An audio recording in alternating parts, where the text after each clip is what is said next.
Hi there. I'm Carrie Ellis, author of 21st Century Superhuman. This is a 21st Century Superhuman live broadcast, and we are here today with Rob Potter. Hi, Rob. How are you today? Good. Thanks for having me on, Carrie. It's an honor to be here with Cause. I'll play a swingman here. I may add a comment or two. This is Perfect. one of my most favorite books of Raymond's. Perfect. And I want to introduce you a little bit more in a second. And Cosmic Raymond Keller. Hi, Ray. How are Hi, you today? Carrie. Thank you very much. I'm doing quite well, and it's always a pleasure to be on the program.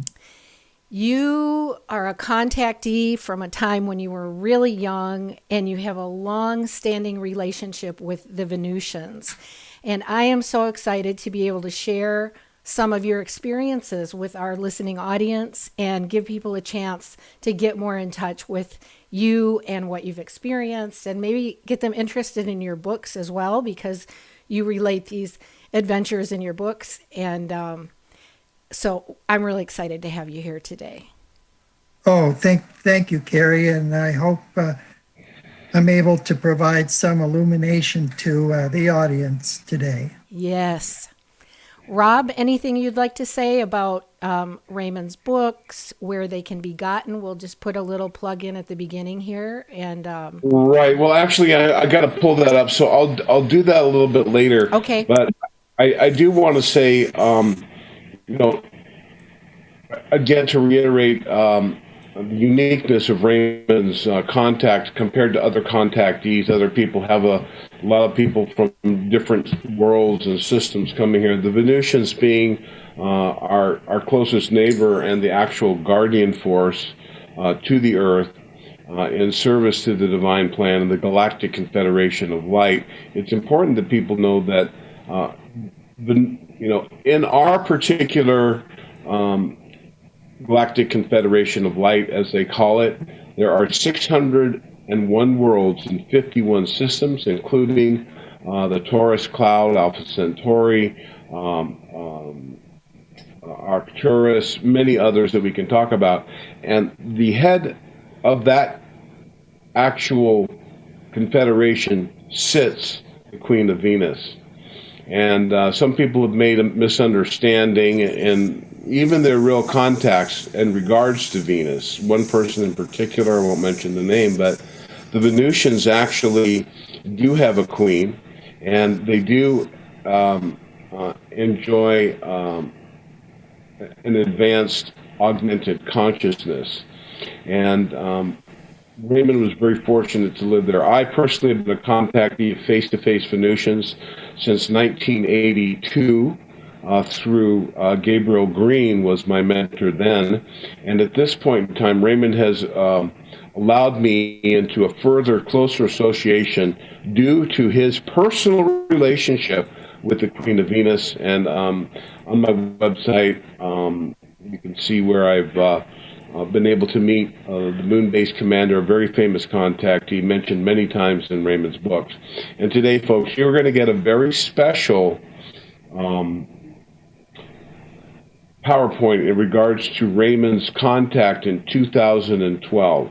In this third book, he reveals the story of Dolores Barrios, as he knew her, as one of her pseudonyms in her very long-lived life on Earth. And you're going to learn about him going to Venus, watching the Queen ascend, how he got there, her picking him up, getting there, going around the dark side of the moon and landing for an ascension party. On the surface of the moon, they do have bases in the northern hemisphere. It's not wildly populated. The entire Venusian contingent numbers about 5 million people only. That includes the surface and the interior. So their presence is small, but it's there is a presence on the surface. Most of the moon is, or most of the Venus is, what shall we say, uninhabitable to human life, but it's pretty doable on the surface. You have to acclimatize a little bit. Well, and So Rob, wouldn't you call this a multi-dimensional existence, kind of And more I guess Raymond would frequencies. be more involved in that. And it's important actually that we delineate between the third, fourth, and fifth dimension. This is going to help people get a really understanding of the boots on the ground, what the multidimensional experience is. Beautiful. And in the questions I asked, and we can maybe do a show on that at some point here, that the Queen and the security force have answered for me, and Valiant Thor. We'll learn about the fifth dimension is coming. It's a little bit farther in our future on a planetary level, although individuals may ascend. We are in the fourth dimension now, and what's important is that we as individuals claim this and achieve the first dimensional frequency in our consciousness, and we're going to create wonderful new platforms, and they're preparing for that now. So get ready for this great show with Dr. Raymond. When I'm ready at some point, Kaz, you can, I'll come back on with my image and raise my hand, and then you can take a quick break, and I'm going to show people the Gospel of Thomas, where it can be purchased on my website, and actually a very special book special that we're offering to all the people on your show today. Okay? Great. Thank you so much, Raymond. Take it away and take us to Venus. Take us to the time-traveling Nimbus and the Akashic Record Room. All right. Yes. Go ahead. Thank you so much, Rob. And Raymond, we're just really excited to see your slides. Give us an intro, however you want to do it. And yes, take us on a journey with you. Okay. Well, in my introduction to book number 3, Cosmic Rays, Excellent Venus Adventure, I have to go to a prelude in my second book called The Final Countdown, Rockets to Venus. And there's an account in here that takes place in 1990 off the coast of Charleston, South Carolina. And it's the USS Nimitz. It's going to pick out a space capsule that dropped into the sea, and they recovered a German astronaut. And later they found out that this astronaut had been to Venus. And so his story, complete story, is also in the beginning of book number 3. Now, all that information is, as far as dates and military personnel and everything involved, is all documented and footnoted, so it's all real. I researched it with Andy Reese, who was the psychic editor of the Weekly World News, and people on the staff of the Weekly World News. So it's a tabloid, but generally, as far as UFO reports went, tabloids like the Weekly World News and the National Enquirer were very accurate. Excellent. But what happened as I was researching that book, later on, I discovered, this is my friend Omnek Onek. She wrote a book called Ambassador from Venus. And she wrote in her book, I want you to read a section there because it pertains to a validation of the research that I was doing about this German astronaut. And this is from page 28 of Omnek's book. Great. So she said that the Venusian village where I was born and raised is called Teutonia, which means descended from Germany. It was named in memory of a brilliant scientist who came to Venus and contributed to our people's growth there. As a child, I learned the story of a man on Earth in Teutonia's Temple of History, a place of learning that is more like a time machine than a school. And everything that I learned about this German astronaut, his travel through time across the Rainbow Bridge, going into the past of Germany where he helped save a village and found the village. The whole account of it is in the beginning of Cosmic Ray's Excellent Venus Adventure, because Venus was there for 2.5 months. That was one of the first things I wanted to look up in the Temple of History, is to verify that story. And so the information that I got was really astounding. And once again, it's not made up. It's not science fiction, because everything, as far as dates, names, places, can all be times. They can all be verified, completely verified. So that was Beautiful. what I wanted to say to the beginning there. Now let me go to the slide for that particular program. Okay.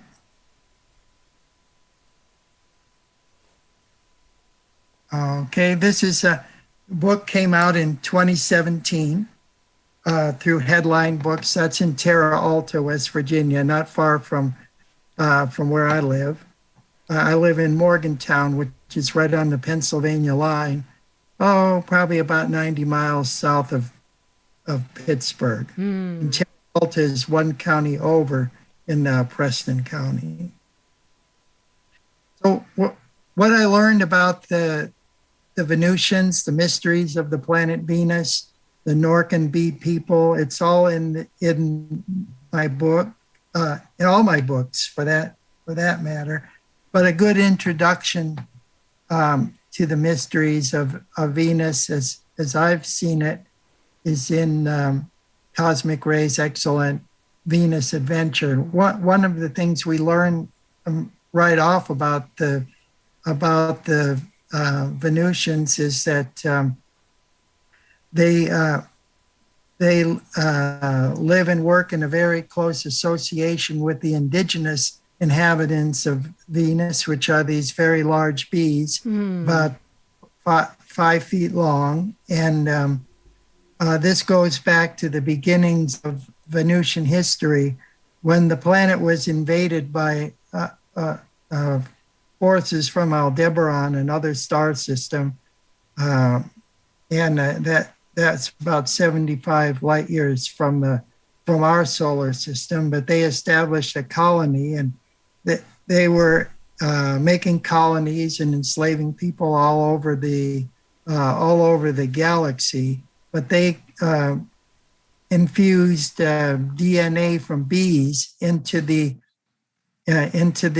Norcons who settled there on Venus.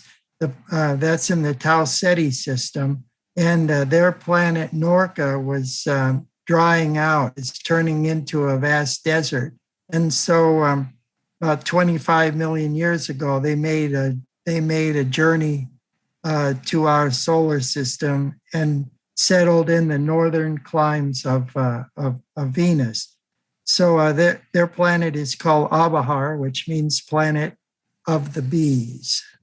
25 million years ago. Raymond, were those interlopers or those invaders that established that colony, were they Pleiadians using Aldebaran technology, or were those actual Aldebaran beings?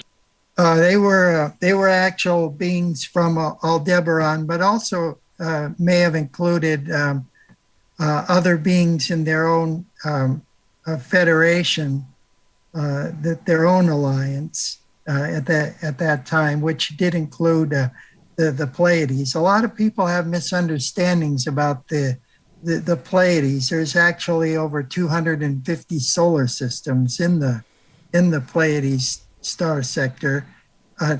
From Earth, it's only visible as 7 stars, but there's actually many more, and countless planets there. And the Aldebaran space power empire carved out sections of the Pleiades that were under their control. So they're like the Norcons, and like us, they're primarily descended from from hominids, so they look much like we do. Very interesting. Those images aren't exactly what they look like, right, Gus? Yeah, this is a drawing by a Mexican artist to illustrate his version of what bee people look like, and he did this drawing for another contactee that goes all the way back to the early 1920s by the name of Albert Coe. Wow. And Well, so it's great to have the pictures, it helps imagine it, oh yes, it's really good. I try to be very thorough in my history research. I do have a doctorate in history and Wow. wrote a dissertation on the life of a Basque pirate who settled in northern Venezuela around Lake Maracaibo, and brought a contingent of Mbangala people from Africa to help carve out a territory Wow. there. I'm very familiar working with historical documents and researching these things. So Nice. unlike a lot of other books that you read from different contactees and sources, you can actually follow the footnotes in everything I write and prove that it's for real. It's not science fiction. It's not made up. Nice. I'm excited to see what's next. Okay. I begin with the section on one of Canada's former defense ministers, Paul Hellyer, and his revelations that were just coming out at the time that I wrote the book. And he said that when he was the defense minister of Canada, working with NATO and working with the United States, he had knowledge from American astronauts and astronomers and others, including Canada's own Project Magnet, the secret UFO project, that not only were UFOs real and interplanetary, but that there were contingents of extraterrestrials that were right here on Earth, about 80 different species. And he said not all of them were friendly toward us. Some of them, a small percentage, albeit, did not have the best intentions toward the people of Earth. But we know from Dr. Frank Strange's and others, and his meetings with the Valiant Thor and so forth, that the Venusians constitute an angel force here on Earth. There's about 4,000 to 7,000 of them on Earth at any one time. Beautiful. And this is also verified when you read the writings of Rumi, the ancient Sufi poet, that back from the 13th century, I think, that there have always been angels on Earth in that particular number, between 4,000 and 7,000. But anyway, the mission of the angel force is to serve as messengers and also to serve as guardians over the Earth. So they watch our backs, and they've pulled our feet out of the fire on many different occasions. Nice. Now, in the beginning of the program, we talked about the conditions on Venus. And so in some respects, in the third dimension, Venus does represent a hostile environment. While there is a civilization underground in abundant water, aquifers, and so forth, hollowed out lava tubes where they built very expansive and beautiful cities and parklands and so forth. It's just a few places in the northern and southern hemispheres near the polar regions where the North and South Pole, where the temperature is suitable for human habitation. But the planet Venus does have a layered atmosphere, bifurcation, with oxygen being the heavier gas at the lower levels. And it's not quite as hot as the NASA would have us believe, although it is very, very hot toward the central latitudes. But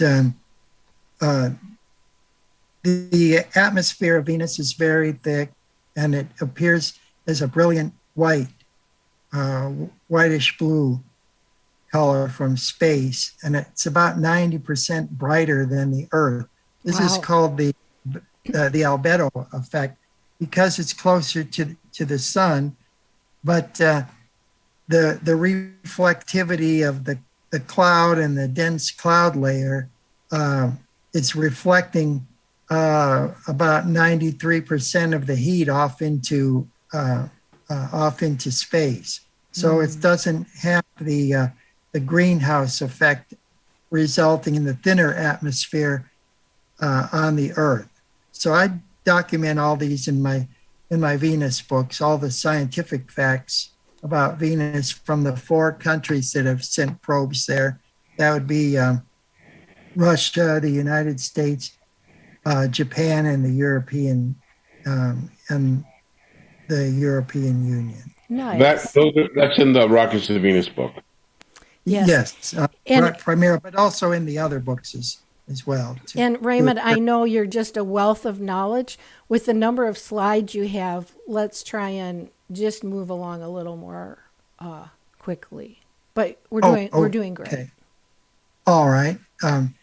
So we learned from various whistleblowers and people who've leaked information that flying saucers are real, that the government is an illusion. And this is what Paul Hellyer had said after interviewing many astronauts. Here's a quote from Dr. Edgar Mitchell, a former astronaut for NASA. Aliens have contacted humans several times, but governments have hidden the truth for 60 years.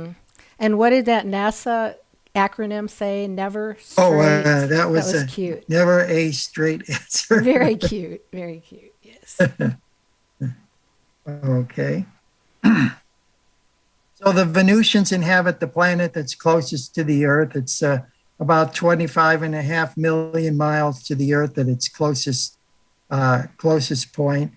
And in a 8-year cycle, it comes to the Earth closest about 5 times. So this is where the ancients derived the 5-pointed star, the pentagram, because it's at equidistant points on the orbital path on the circle. Well, anyway, because Venus is the closest planet, naturally they're concerned about our experimentation with atomic weapons, nuclear weapons, the kind of missile and rocket technology that can deliver these kind of weapons into space, the militarization of space, and so forth. And this has been the message of all the contactees. Wonderful. Very important. So anything that affects them is affecting us and the whole solar system for that matter. So they've worked behind the scenes to help prevent that. That's why we see so many UFOs around nuclear sites and military bases and so forth, not only in the United States but around the world. This is a leader, a spiritual leader from Taiwan, a country that incidentally is in the news a lot lately. And she wrote about 4 different Venuses in different dimensions in our solar system, and has talked about it primarily in the East, in the Orient. So not too many people know about her, but I have information from her and many other cosmic avatars in the pages of all my Venus books. Very beautiful. And it's interesting too that we live in a multi-dimensional solar system. Although there's 12 planets in our solar system that we have knowledge of, and there's still actually 60 planets there, but they're on different dimensional levels. Right. And so wouldn't that mean that they're kind of on different frequencies? We maybe need to be in frequency with that in order to be able to recognize them. Yes, that's essentially the philosophy of the Borderland Sciences Research Association and its founder, Meade Lane, back in the late 1940s and early 50s in Diego, when that information first came forth. They can augment our consciousness, so we're able to go there, like Raymond and Dr. Frank Strange is. So you don't get to the 5th dimension or can see these other dimensional worlds unless you have your consciousness augmented, or one of those beings come down and tells you a little about it. Nice. This is Earl J. Neff. He was one of the Untouchables, a sketch artist for Elliot Ness, but he became involved with UFOs in the early 1950s when he became the director of the Cleveland Ufology Project. And after my encounter with Venusian scout ship over a railroad trestle in the 1960s, he helped to finance my first UFO publication, the Flying Saucer Report, in 1967. How exciting! And now I'll be speaking this weekend at from 1 o'clock to 3 o'clock in Ravenna, Ohio, in the public library about the history of UFOs in the Buckeye State in Ohio. So if anybody's out there in Ohio and you want to come and meet me in person, come on and stop on by. Exciting. So this is me in the National Enquirer. This is in 1969. There you see I'm holding up, that's me on the left, my friend Alan Weston on the right, and we're holding up back issues of the Flying Saucer Report. I also was a reporter for my local newspaper, the Bedford Times Register, as well as the editor of my high school newspaper, the Bedford High School Fourth Estate. And just as a kind of side information here, 14 years later, the actress Halle Berry was the editor of that same high school. Oh. I have a connection with Halle Berry. Very nice.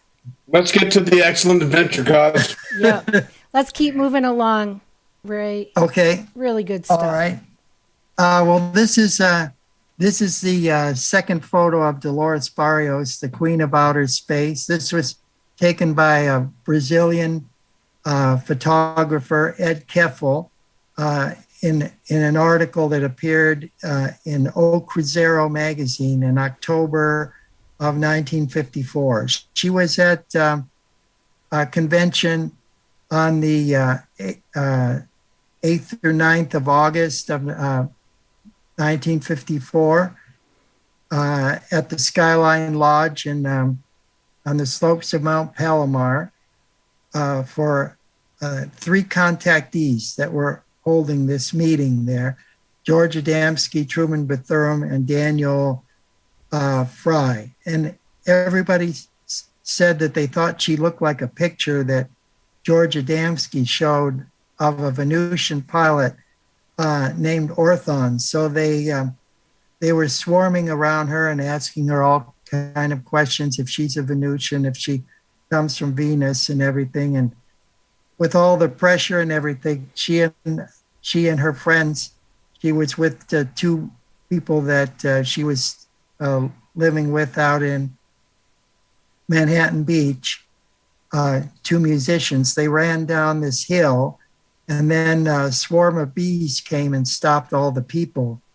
And she was given time. That bought her time for her and her friends to disappear in a luminous cloud of ionized air. I love that. What I document in this particular book is, the first part I mentioned the Canada connection. So I get all the information about what really happened at Project Magnet, which was at Shirley's Bay, Ontario, where they had their complex. They had a UFO search government headquarters where they were looking for evidence of extraterrestrials, trying to communicate with them or measure them. And the bottom line is that when she disappeared, they did register that, and also she, in fact, was the contactee of the very first Venusian official contact in modern times to George Adamski. Next slide, cause we got to roll. Yeah. Oh, okay. Yeah, and Rob, if you can keep stepping in like that, that's really helpful. Wrap a little, thoughts around what Ray is saying, and then let's keep going. Yes. Oh, okay. In George Adamski's books, he writes about Orthon and doesn't want to reveal that Orthon is a girl, because back in the 50s, people wouldn't respect that or understand that a woman could be in such a leadership position. But George Adamski wasn't alone when he had his encounter with Orthon on the 20th of November of 1952. So Jean Duplantier from Saucer, Space and Science magazine in Canada went out to interview the other witnesses that were there with Adamski, and based on their description, made the sketch of Orthon as a girl. And I really like her clothes. This was Lady Orda. Beautiful. That was her name. So where she came from the Basque Country, born in 1585, and her journeys around the New World, coming to the New World, and then ultimately being translated to Venus through an encounter with an ascended master, and everything is all described in my first book, which is Venus Rising. Beautiful. And Rob is going to tell us in a few minutes about a special on all of your books together. So okay. Let's go beyond this one. This basically shows in biblical times that they do have a smaller in-planet transportation device. It's activated by the higher consciousness of the contactee. Nice. Yes, and I look at the religious connections between angels and aliens. In this particular book, there's a lot of quotes from Billy Graham that he thought angels and aliens were one and the same thing. I love and also that.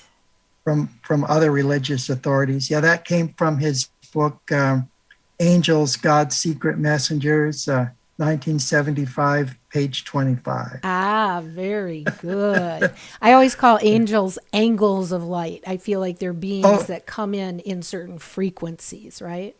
Yeah, that's a good way of good way of looking at it. Well, that's kind of like that the Egyptians thought too. With the they said that even rays of light that were reaching the earth were emanations of intelligence. Oh, I love it. I love it. I love it. Yes. Very good. And I write about all that too. And that's in the first book. Great. Go ahead. Exciting. So there are other encounters in here as well between different different extraterrestrials from Confederation planets. There's some beings from Lyra that are kind of lion-esque, and there's a woman in. There was a guy in England in the British Isles that had an encounter with a cat queen from the Lyra system, and she had a baby back on the home planet, and he was telling about it, and it was on the BBC News, but nobody believed him, so he stopped talking about it. So I just put this comment that this chapter is the perfect extraterrestrial interlude. Nice. Then there's a Swiss contactee, Billy Meyer. You probably know something about him. And yes. One of the planets in the Pleiades system is called Era, and this is a Pleiadian type of ship called a beam ship. And this woman here is the Pleiadian saucer pilot. Her name is Semjazi. I've heard a lot of his stories. I think Rob may have met her. I don't know. We'll have to ask him in a minute. I think he might be signed off for the moment. All right. So one of the things in this book, we're talking about the astronaut and, encountering different kinds of life on Venus. And we know that there's a multitude of different types of life, not just humanoid that's out there in space. And Helena Blavatsky said that the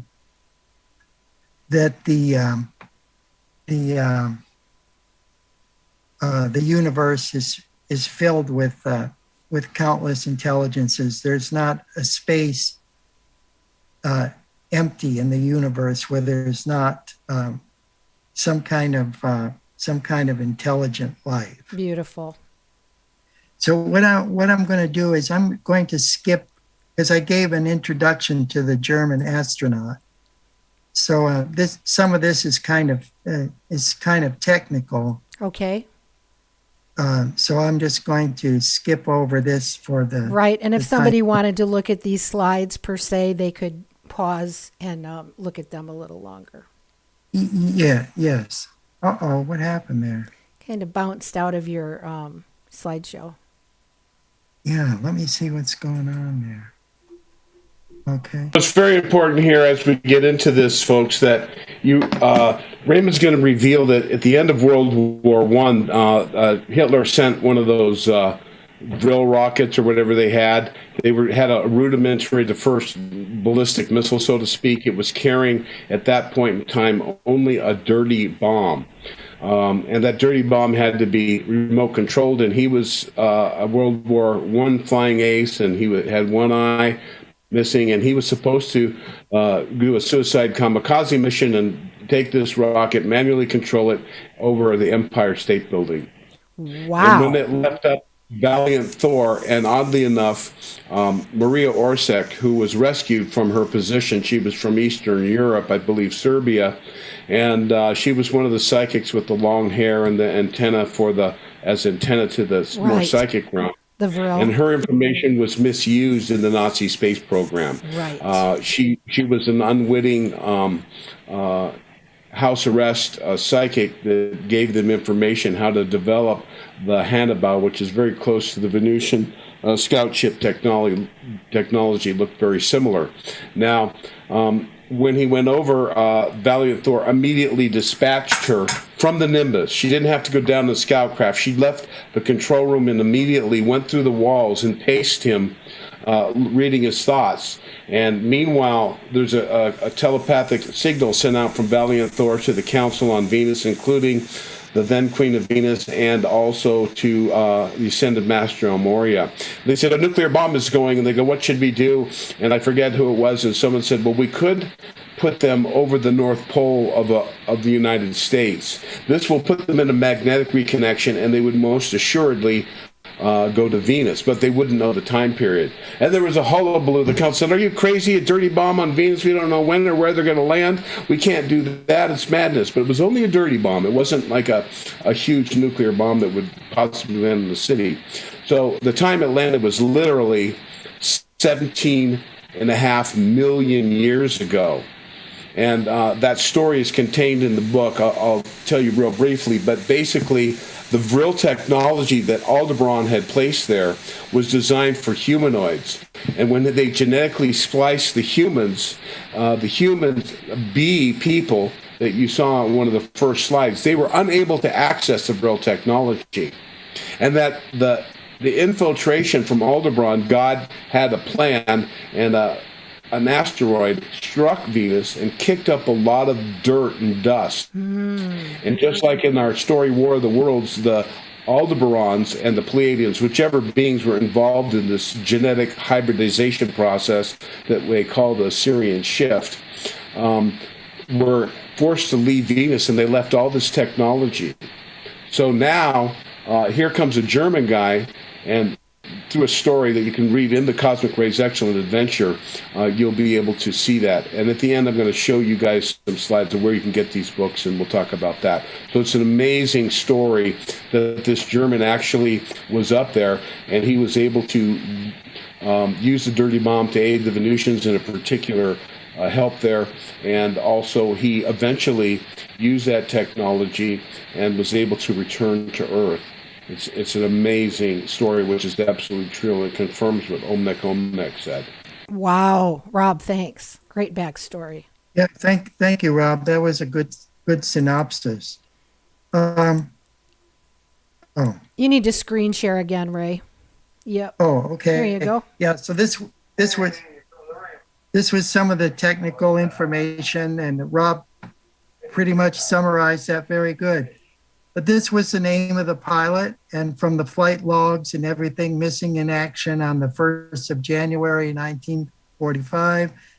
I describe in detail his connection with the America bomber program, the secret rocket program, the V rockets, the Revenge rockets, and the 3-stage developmental rocket, how he was selected as the pilot, dates, times, everything, construction of the rocket, what happened on the way to Venus, his biographical information. So it's not made up, and you could check all this stuff and see that it's for real. There really was this guy. He disappeared. He did work for the rocket program and so forth, and what he found out about Venus that we're only now discovering today. So really, really cool stuff with the Vril technology, and interesting facts about time travel. So now we get into my own experiences, and there is an element that we call californium, but they call it cytherium on Venus, and they could use this element to produce atomic energy that they can convert into electrical energy to power their ships and their vehicles and so forth. And this is Lady Ankara. I had the opportunity of meeting her. She's the one that I first met and knew definitively that she was an extraterrestrial, that she was a Venusian. That was on Mount Shasta in 1987. Wow. UFO club called OSIRIS, Outer Space International Research and Investigations Society. I'd like to point this out before you change, Kaz. We happen to forget to mention that this image is from our ancient history. This is a a picture painted in the Roman times or woodcut or whatever it was of the poet scribe Publius Virgil Moro, the scribe for the first Caesar, which was Raymond in his first incarnation about 100 BC. And this woman revealed herself eventually to him after meeting him that she was from the planet Venus, the bright and early morning or evening star. And in our current incarnation, she was the Mormon saint Annalise Guerin, who was excommunicated for teaching the teachings. And Raymond was told by a former colleague of hers who lived on Mount Shasta, if you come to Mount Shasta, you'll meet a ascended master. And Raymond has enjoyed a contact with this ascended master who recently contacted him on his way here. She's a full-blown seventh dimensional ascended master, more than translated at this point in time. Go ahead. Okay, thank you, Rob. This is Commander Aura Rains, and she was frequently seen at the interplanetary spacecraft conventions, and she changes her identity from time to time. And the accounts of her at the Giant Rock Interplanetary Spacecraft Convention, the very first one in 1954, are explained in detail in this book. And fortunately, she was there to help us to get out of the area, but I'll explain that in a little bit here. Okay, this is a lava room. This is a symbol on Venus that represents enlightenment, zest for living, spiritual ascendancy, and the quest for beauty in all creation. And you see this type of symbol going back in many different cultures, but it's a sign of the initial Venusian presence on Earth.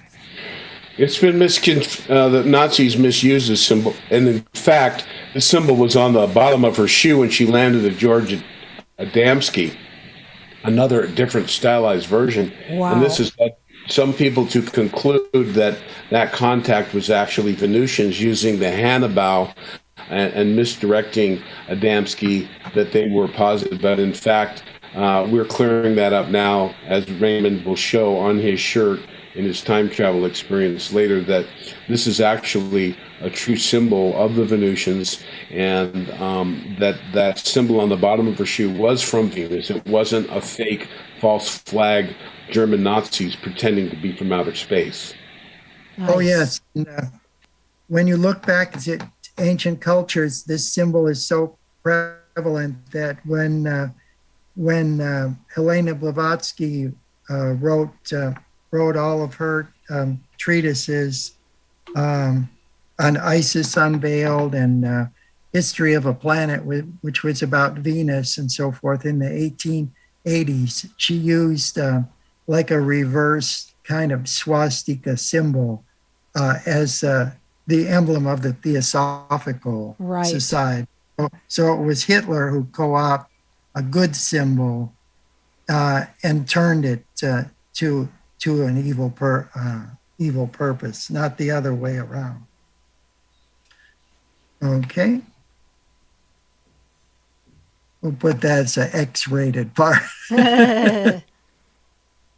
Okay. So basically what happened here is that on Venus, I wanted to go back in the temple of history and science to investigate the early flying saucer movement, and I wanted to go back to the meeting where Dolores Barrios first appeared in 1954, and at the Mount Palomar in August, but she couldn't be in the same place at the same time. So we went back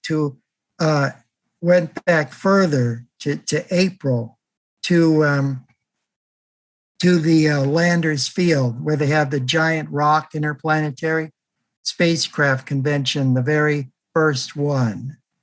And when we materialized in a kind of orb, like a time machine type vehicle, it was just to observe, not to actually make a landing.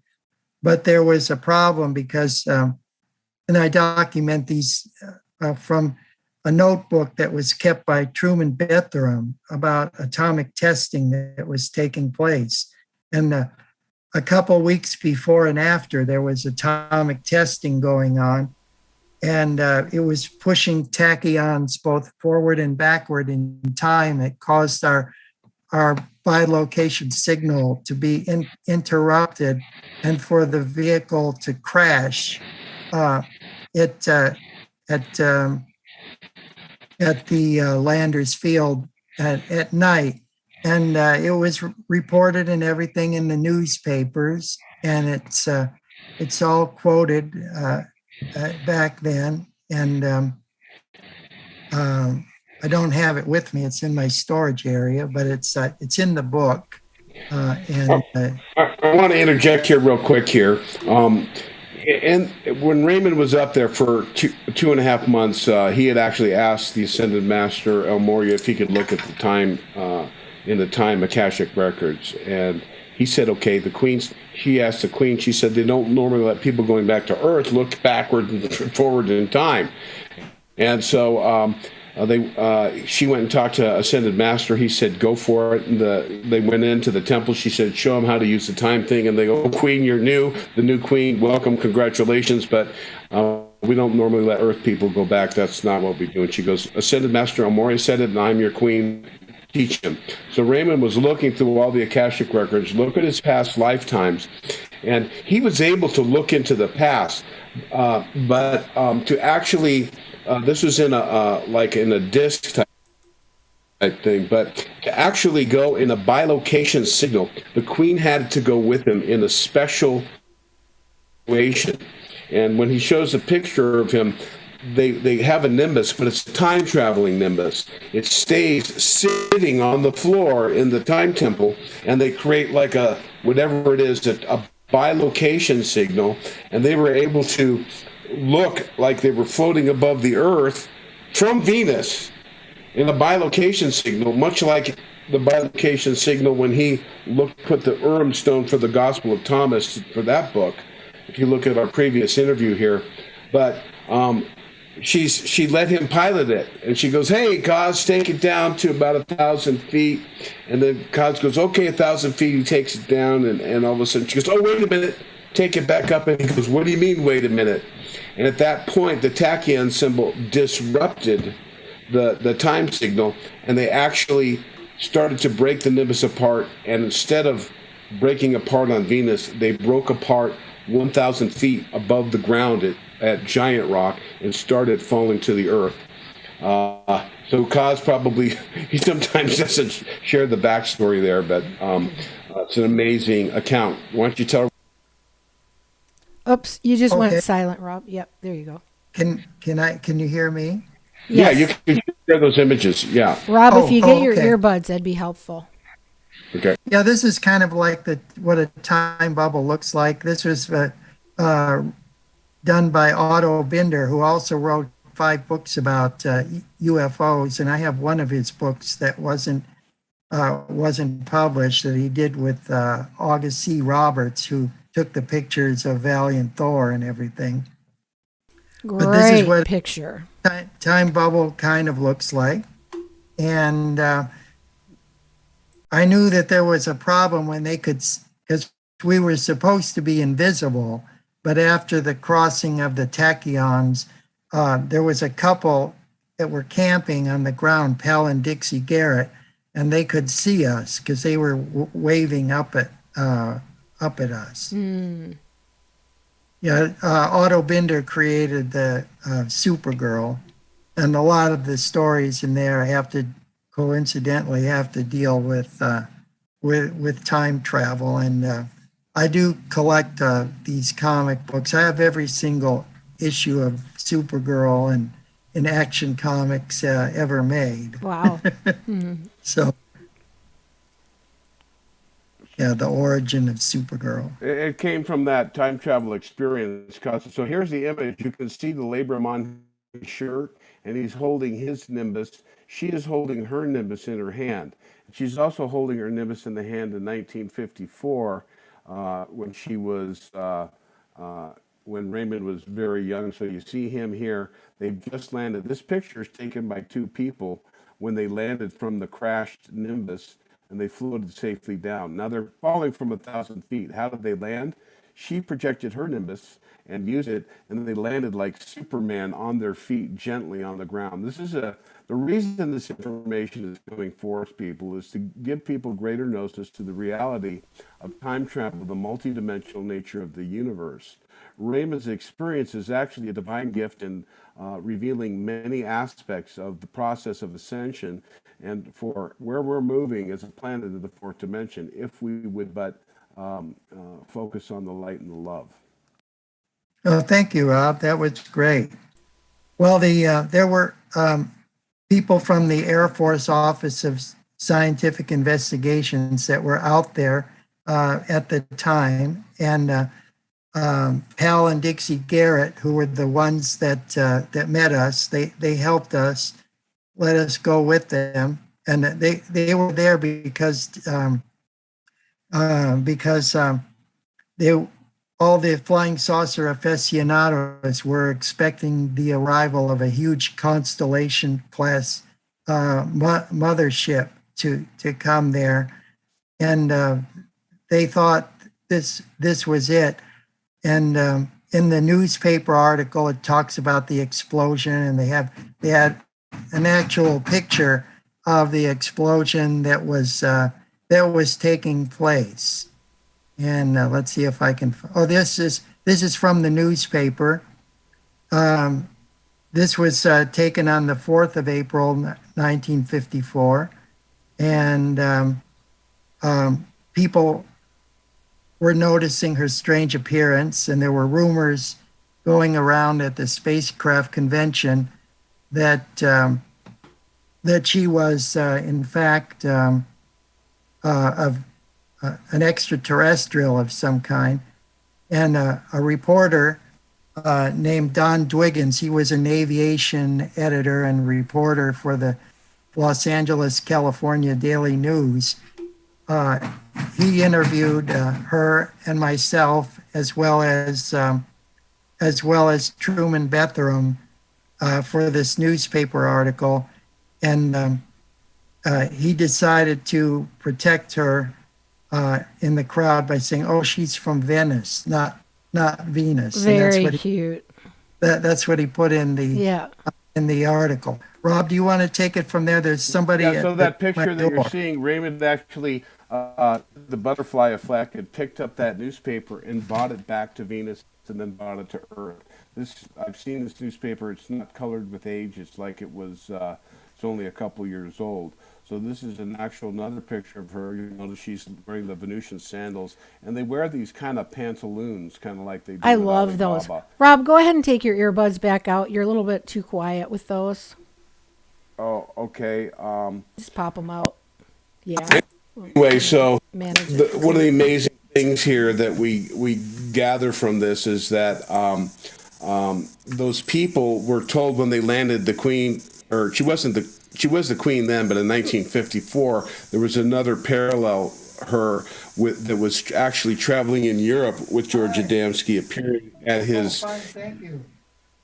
at his he was doing talks in Europe. Podcast right now. So Right now. one of the other things is that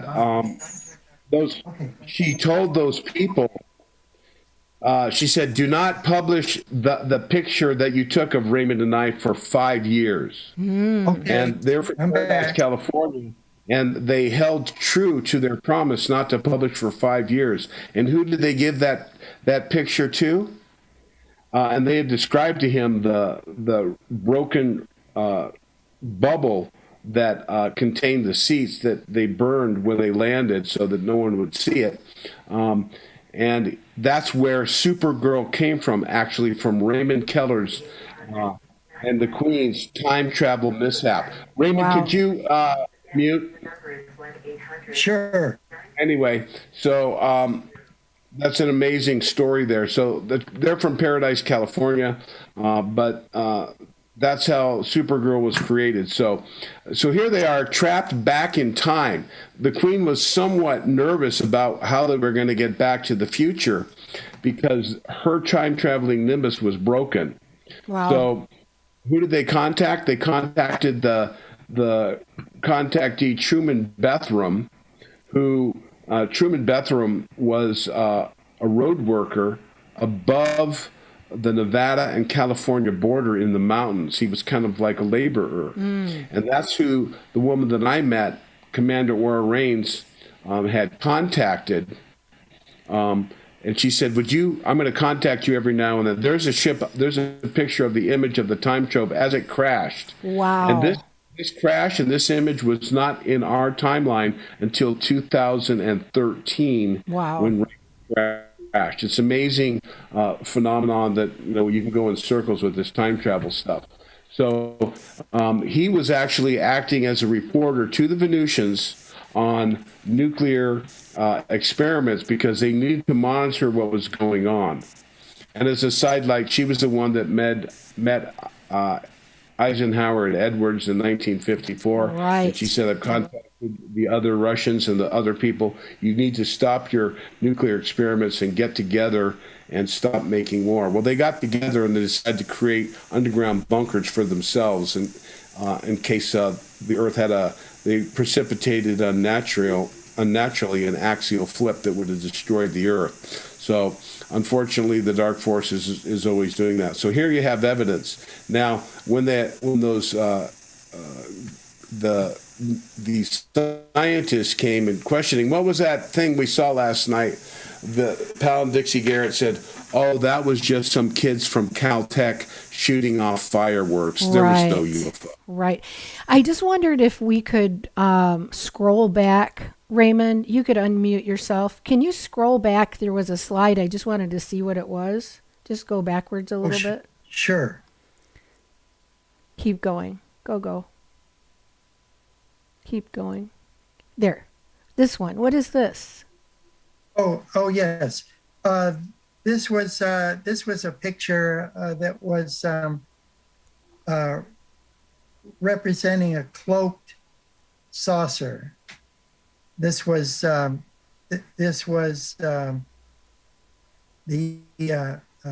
craft. It was taken by a sheriff office, a sheriff actually took this photo. Wow. Of Aura Raines. He didn't realize it, but this was actually the ship that was there to pick up Aura Raines because Truman Bethram had a Nimbus. He had a way to contact her and said, "Mayday alert, we have a crashed Venusian on the Earth." And they picked up, Raymond and her were picked up into the ship, and Kaz, you can take it from there. What happened after you were picked? Okay, then we were taken over out of the area because all the controversy and everything was heating up there, and taken to visit a Venusian queen that was in the North Hollywood Hills, and she had a time machine of her own in the garage, and all the details, including the address and everything, is in there in the book. And she gave it to let Truman be the pilot of it because he had flown with Aura Raines 11 times. Wow. So he had plenty of experience. So that is in there as well. Let's see if I can find that in here. Yeah, if you want to just pick a few more of your favorite slides here, Raymond, and I think we're going to need to bring this to a close pretty soon. Oh, okay. This is Pal and Dixie Garrett. Okay, and great. This is on the other side of that picture. Beautiful. Of rain swoop. They're actually looking up into it.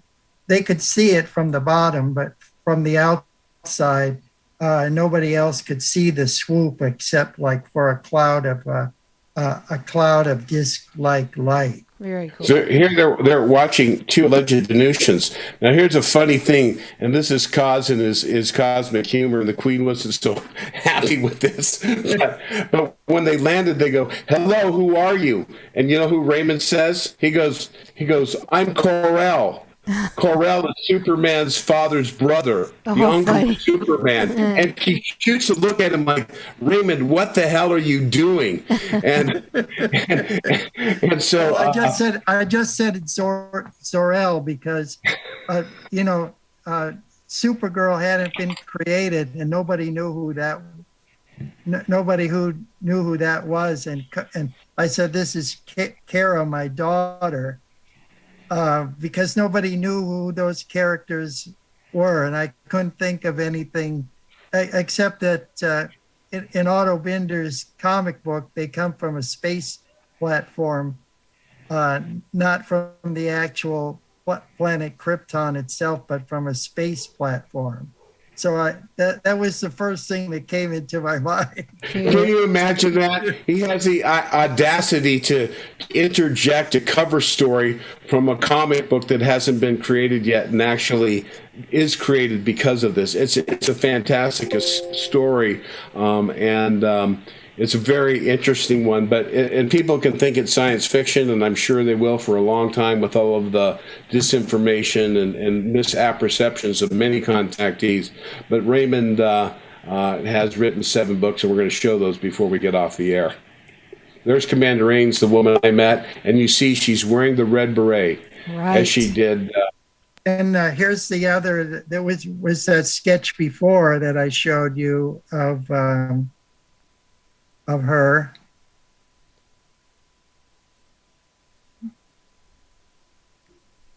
Oh, right there. This was by Dominic Lucchesi, and she made an appearance in New Jersey as well. And that's in my book 4 called The Vast Venus Conspiracy. Show the next picture, Kaz. We're going to blow some minds here, but I think it's time we kind of reveal this. So the next picture here of Commander Ains, forward, Kaz. That is a person. That is the Commander Ains, and you'll notice the looks change a little bit from her, from the picture that I have. So she was actually Che Guevara's muse. They do help the revolutionaries, and you're going to hear when we do an interview on my questions and answers. They help. They work with Thomas Jefferson. Yes. Who was a revolutionary. She was, unfortunately, with mind control stuff and all of the disinformation on communism and, of course, the totalitarian dictatorship, it is not really communism, it's just dictatorship. But she was actually the muse of Che Guevara, who was a true patriot, helping the peasants and the farmers from the oppression of the American CIA-led globalist agenda. And she did not get destroyed. She beamed out when they thought they had killed her. They never were able to find any remnants of her body. Well, they found there were 2 bands of guerrillas that were there in Bolivia, and they found all the rest of them, but they never found any traces of her. And the point is that they're not violent. They don't do violence, but they say you have a right to protect yourself against tyranny. Just as she told the founding fathers, and Benjamin Franklin took that and began to do the civil disobedience of the Boston Tea Party, which led to the heavy-handed response. And I don't know whether the Venusians directly advised him on this, but that's what started the Revolutionary War and the first shot at Fort Sumter with Ethan Allen and the Mountain Boys that led to the new platform of a new form of governments in America. And now they are doing the exact same thing through various sources and channels. We're going to create something new and reinvent the human experiment, and our relationship with the divine will come into a new cycle of existence. Yes. And that's a piece of this was a gentleman. Lee Crandall, a chiropractor from Los Angeles, and he claimed to have contact with the Venusians, and he made a trip at the invitation of the Garretts up to Paradise, California, to do a presentation of his second book about the Venusians. And I was in Paradise, invited there by the city to do a presentation before the fire ever hit about the secret history of UFOs and Venusians there. But it's interesting that this book came out before the big fire in Paradise. Interesting. But there's a long connection between the Venusians and the appearance of fleets of Ventlas or scout ships over there. The Garretts started one of the first flying saucer clubs. Wow. Interplanetary spaceship clubs, and it's all there in the Venus book. Yeah, let's zip through If a you have last any questions few. for him, I can show the book when you're ready. Yeah, Oh, okay. And this is this. Terry Blaylock. She was the contact that we visited her home and secured a safe harbor till Truman could pilot us out of there back to our own time. And it's pretty amazing that at that period of time, the Queen of Venus chose to live on Earth and have her duties. I'm sure she traveled back for councils and things, and they're in constant telepathic communication. But she had aged there by living on the Earth and continuing her mission and having children on Earth as the Queen of Venus. That's not going on anymore. There's a lot of going on right now in terms of the Venusian actions, and the various federations have come to new agreements now on what's happening. I'm going to share a screen, folks, for you so you can see where you can get these amazing books of the amazing cosmic Raymond Keller. And here are all the books here, starting at, it's basically all Venus all the time on my book section with one little smattering of Pleiadians. But here we have on my website, under shop, under book section, you'll come to this page here. I'm showing 24. It basically shows 12. So you're going to have to show 24 because we have Venus Rising, Rockets to Venus. This is the book we just covered, Excellent Adventure, The Vast Venus Conspiracy about the Government Silence Group. This book actually written by the Venusian Lady Columba. And this book actually has a foreword or an introduction by the Venusian commander Valiant Thor, and then I switched it back to 12, but I'm going to show you. We have the special down here, and I'm going to show 24 on a page here, and then we're going to come down here, and I'm going to show you the. I'll just go here. So it's a second page. You're going to be able to see here the offer that we have. There are 6 books, so for $100.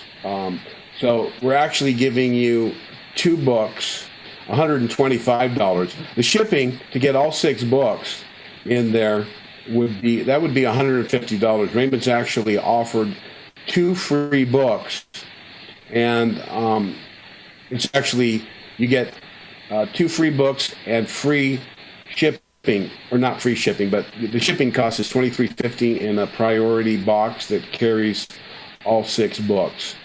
So And we'll have the link for this under the video.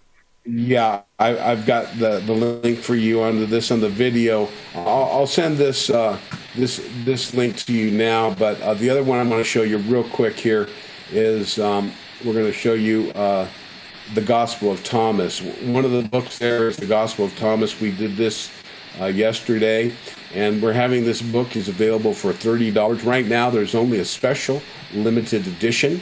And this is what it looks like. It's in the spiral bound book. It's going to be out in a hard copy if you want to wait, there's the images. And I have a short sample cause. I showed a little bit of the youth gospel of Jesus to get people excited on this thing. And here we actually see that Jesus is raising people from the dead from the age of 7 years old.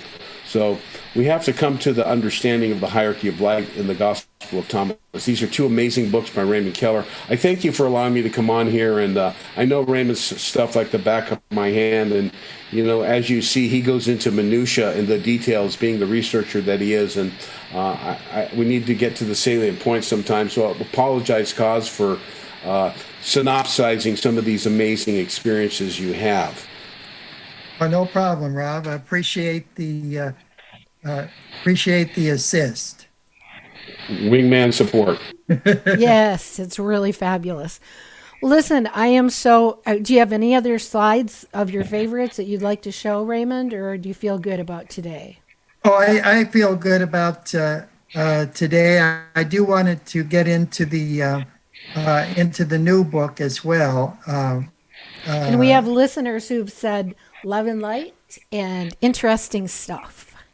Oh, thank you so much to all Yes. your dear listeners. Yes. I'd like to reach out to people and let you know that on next year in August, the first week of August, we're going to be doing my summer conference in Venus. I haven't decided.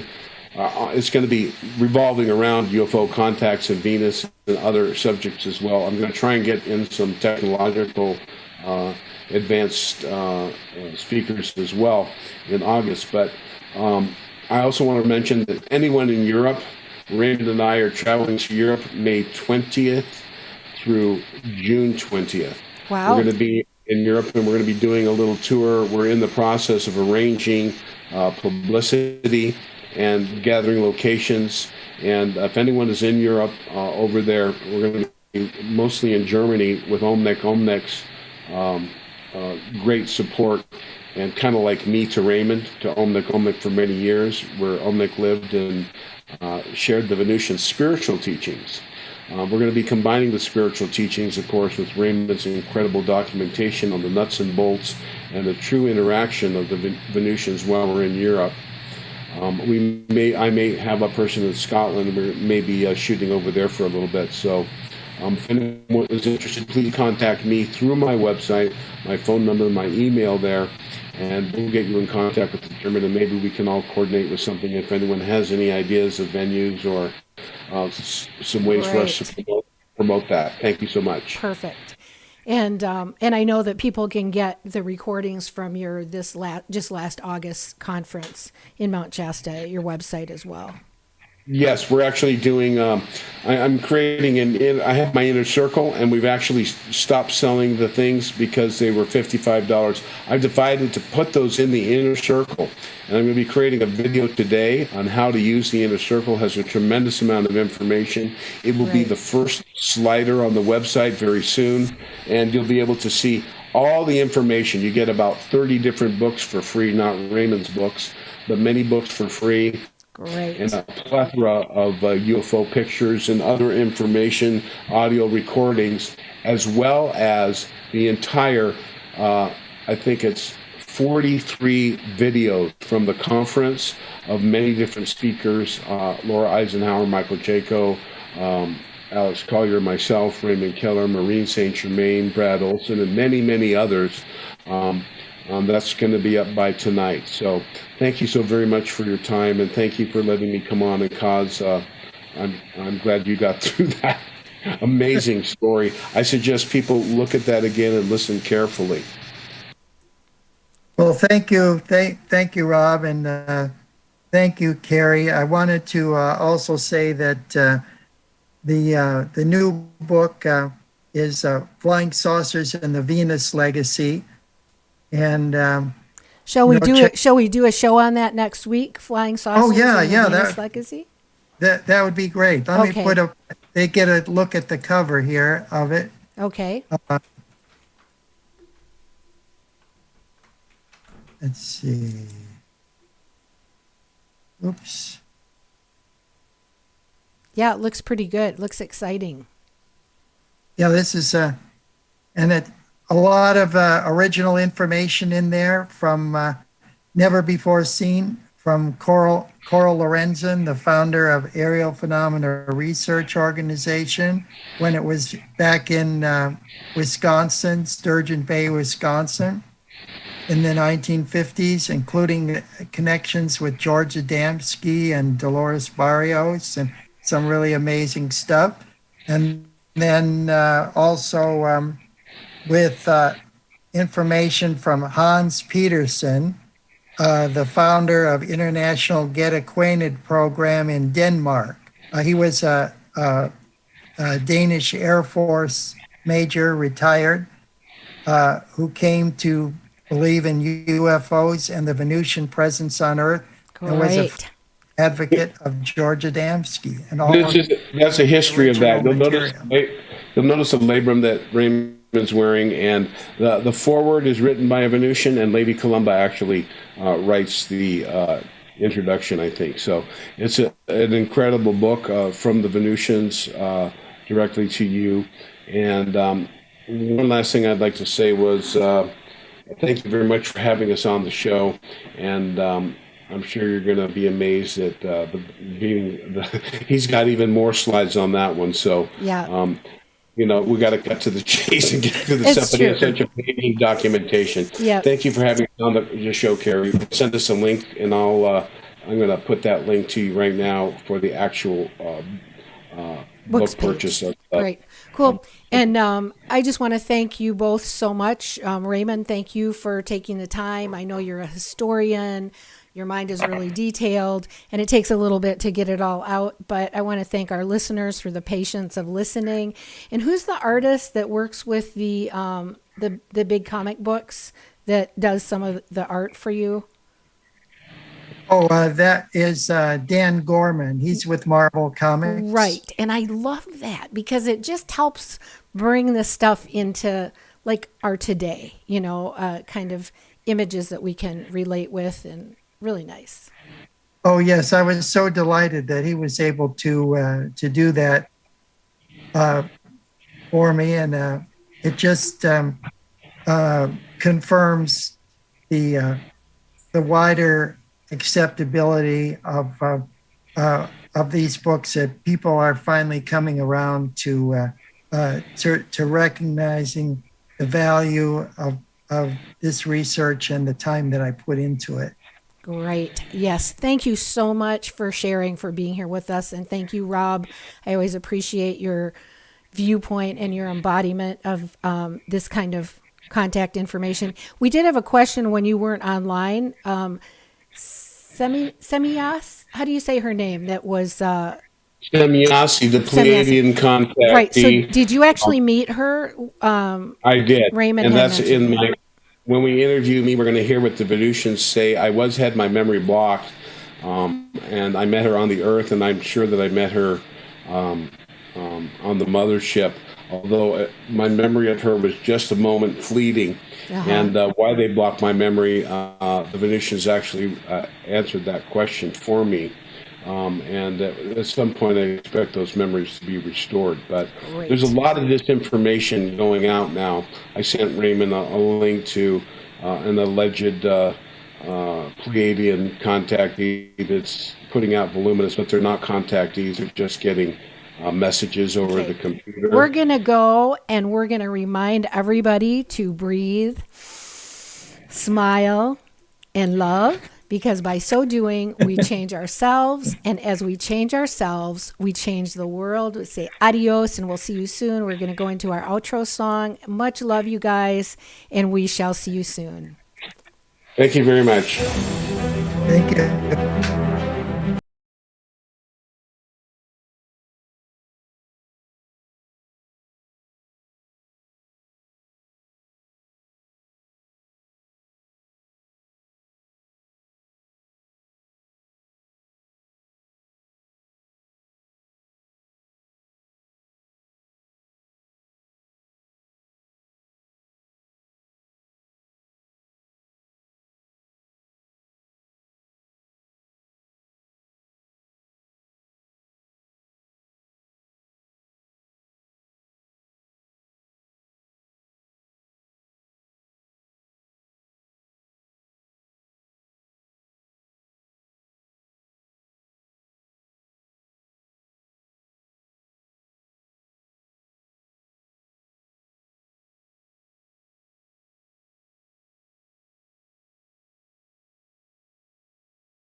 course,